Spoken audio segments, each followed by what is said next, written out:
Hello বন্ধুরা, শিউলি বলে কি তোমাদের সবাইকে স্বাগত। আশা করি তোমরা সবাই ভালো আছো, আমিও খুব ভালো আছি। আজকে একটা নতুন সকালের নতুন একটি ভিডিও নিয়ে তোমাদের সাথে হাজির হলাম। সকালবেলা উঠে নন্দী জামাইরা বাজারে গেছিলো, আর আমার বড় ননদ বলেছিল পরোটা আনতে, কারণ আজকে মাংস রান্না করা হবে, অনেক কিছু রান্না করা হবে। তো সেইগুলো গুছিয়ে রান্না করতে করতে আর ওদের খেতে দিতে দিতে অনেকটা টাইম লাগবে। ওই কারণে পরোটাটা আনতে বলেছে। সকালবেলা ওদের তো দিয়ে দিয়েছি, আর এদিকে মশলা টশলা আমাদের করা কমপ্লিট হয়ে গেছে। আর এদিকে মা আলু ভাজছে। আর বুঝতেই তো পারছো, বাড়ির সবাই রয়েছে, সেখানে সবাই মিলে করলে বেশি একটা সমস্যা হয় না, আর বেশি একটা টাইমও লাগে না। তো যাই হোক, আমরা এদিকে গুছিয়ে দিয়েছি, মা দিক দিয়ে মাংসটা কষা করছে। পোলট্রির মাংস এনেছে আর খাসির মাংস এনেছে। পোলট্রির মাংস এনেছে, দুজন ব্যক্তি খাবে না, কারণ আমার বড় ননদের ছোটো মেয়ে আর আমার বাবু এখন বলছে খাসির মাংস খাবো না। তো বাবু মাঝে মাঝে বায়না করে খাসির মাংস খাবে, আবার মাঝে মাঝে বায়না করে পোলট্রির মাংস খাবে। এই নিয়ে আমি অনেক ঝামেলায় থাকি। তো যাই হোক, কড়াইতে যে মশলাগুলো ছিল একটু গরম জল দিয়ে সেটা ঢেলে দেওয়া হলো। আর প্রেশার কুকারে সিটি দিলে পরে মাংসটা নরম হয়ে যায়, আর বেশি শক্ত থাকেও না। আর দেখো, এদিকে আমার শাশুড়ি মা তো গ্যাসটা ধরাতেই পারছে না, কাছে না গিয়ে ডিসলাইটে ধরালে কি ধরানো হবে। তো অনেক যুদ্ধ করে ধরানো হয়েছে। আর তারপরে গ্যাসের একটু সমস্যা হয়েছে ওভেনটায়। তো দেখো, 3 সিটি দেওয়ার পরে মাংসটা একদম গলে গেছে, এতটা নরম হয়েছে বলে তোমাদের বোঝাতে পারবো না। তো যাই হোক, দেখো এতটা সুন্দর হয়েছে। কেউ যদি বাড়িতে খাসির মাংস খাও বা হাঁসের মাংস খাও, এই দুটো জিনিস একটু শক্তই হয়, কিন্তু বা দেশি মুরগি একটু পুরনো হলে, মুরগির বয়সটা বেশি হয়ে গেলে, সেটা তোমরা প্রেশার কুকারে দিয়ে একটু সিটি দিয়ে খেও।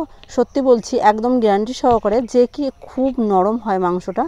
আমরা এরকম করেই খাই, মানে এতটা নরম হয়। যেহেতু আমাদের বাড়ি বাচ্চাও আছে, তাতে অসুবিধাও হয় না, আর বয়স্করাও খেতে কিন্তু অসুবিধা হয় না। তো যাই হোক, মাংস টাংস সব কিছু কমপ্লিট। ওদের আমরা এখন খেতে দেবো। বড় ননদ বলছে তুই তাহলে গুছিয়ে দে আর আমি খেতে দিই, তো ও খেতে দেবে। আর জামাই ষষ্ঠী কারা কারা খেয়েছো, কীভাবে খেয়েছো, তোমাদের জামাই ষষ্ঠীটা কেমন কেটেছে, তোমরা অবশ্যই আমাকে কমেন্ট করে জানাতে পারো। আর দুঃখের বিষয় কি, আমার বিয়ের বয়সে যে 9 বছর হলো, 8 পেরিয়ে 9 বছর হতে যাচ্ছে। তো যাই হোক, আমরা এখনও পর্যন্ত জামাই ষষ্ঠী খেতে যেতে পারিনি, কারণ যাকে দেবে জামাই ষষ্ঠী, যাদের উপলক্ষে জামাই ষষ্ঠী, সে তো বাড়িতে থাকে না। তো এই জন্য আমাদের খাওয়াও হয় না, এখনও জামাই ষষ্ঠী খেতে পারিনি। জানি না ভগবান কবে আমাদের সেই দিনটা দেবে। তো যাই হোক, মন খারাপ করার কিছুই নেই, কারণ বাড়িতে তো জামাই ষষ্ঠী হচ্ছে। একটা খারাপ লাগে কি, যে জামাই ষষ্ঠীটা খাবে সে তো থাকতে পারে না। আমার বাবার বাড়ির জামাইটা থাকতে পারে না, কিন্তু আমাদের শ্বশুর বাড়ির জামাই দুটো তো রয়েছে, তারা এত খাক, অসুবিধা নেই। ওই আনন্দটা উপভোগ করতেই হবে আমার এইভাবেই। আর আমার এই ভিডিওটি কে কোথা থেকে দেখছো অবশ্যই কমেন্ট করে জানিও। আর কেমন তোমাদের জামাই ষষ্ঠীটা কেটেছে অবশ্যই আমাকে কমেন্ট করে জানাতে ভুলো না।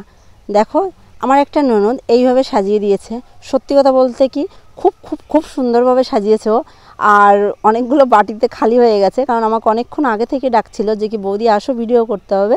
তো আমি বাবুকে খাওয়াচ্ছিলাম আর আমি নিজেও খাচ্ছিলাম, যেহেতু সবাই খেয়ে টেয়ে নিয়েছে, আমি বাড়িতে একটু ছিলাম না মাঝখানে।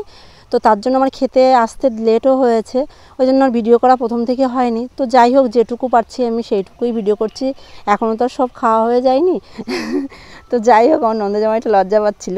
তো ও খেতে থাকুক, আমি এই দিক দিয়ে একটু দেখাচ্ছি যে কতটা সুন্দরভাবে ও সাজিয়েছে। সত্যি কথা বলতে খুব সুন্দর সাজিয়েছে। তো আজকের ভিডিওটা আমি এখানেই শেষ করছি। ভিডিওটি বা কারোর যদি ভালো লেগে থাকে, আমার পেজটিতে ফলো করে রাখতে পারো, একটা লাইক দিয়ে পাশে থেকো।